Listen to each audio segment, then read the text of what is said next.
3 years ago, former Aiken County Councilman Russ Ferrara turned himself into authorities after being accused of fondling a 13-year-old girl. Then a year later, Ferrara had a second accusation leveled against him, this time a 23-year-old woman accusing him of sexual assault.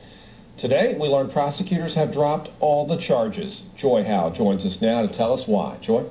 Well, Ferrara first appeared in court 2 years ago, back in November 2006, to face those charges. But Aiken County Solicitor Barbara Morgan says that there were some complications. The biggest problem, Morgan says, is that they cannot find their #1 witness, a man to whom the 23-year-old woman first told her story. He is called the outcry witness, and Morgan says without him, there's little chance they could convict Ferrara. We tried to speak with Ferrara today, but when we went to his house, no one was there. Neighbors say he moved out over the summer.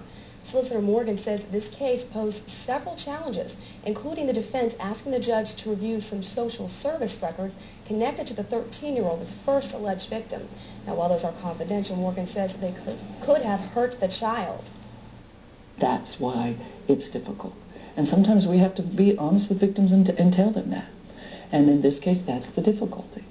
And we felt it was the appropriate thing, given that we couldn't find that corroborating witness.